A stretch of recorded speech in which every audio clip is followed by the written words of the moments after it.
Guk gara Guillen eta Delon eta gaur egingo dugu Brawl Starsko aurkezpen bat. Modoak.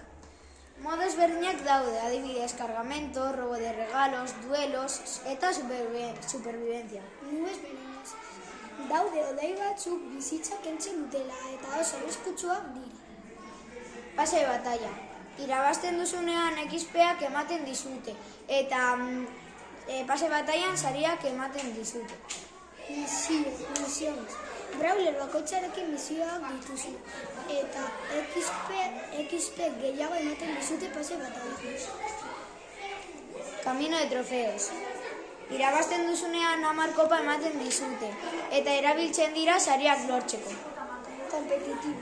Kompetitiboan puntuak ematen digute eta rangoa igotzen digute. Denda. Dendan gauza asko erosi ahal dugu. Adibidez, monedak, gemak eta eskinak. Zuk klub batean sartu ahal zara. Adibidez, eneko Guillen eta gurean, los de Sala.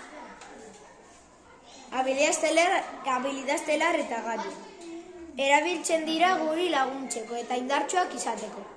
Rango. Irabazten duzunean rangoa igotzen dizu. Espero dugu zuen gustoka izatea. Ia, badakazuelako mobiltxo bat, artifiziala? Venga. Eta orain jolastu aldugu Brawl Stars.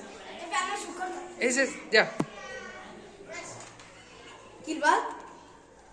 Irabazi dut!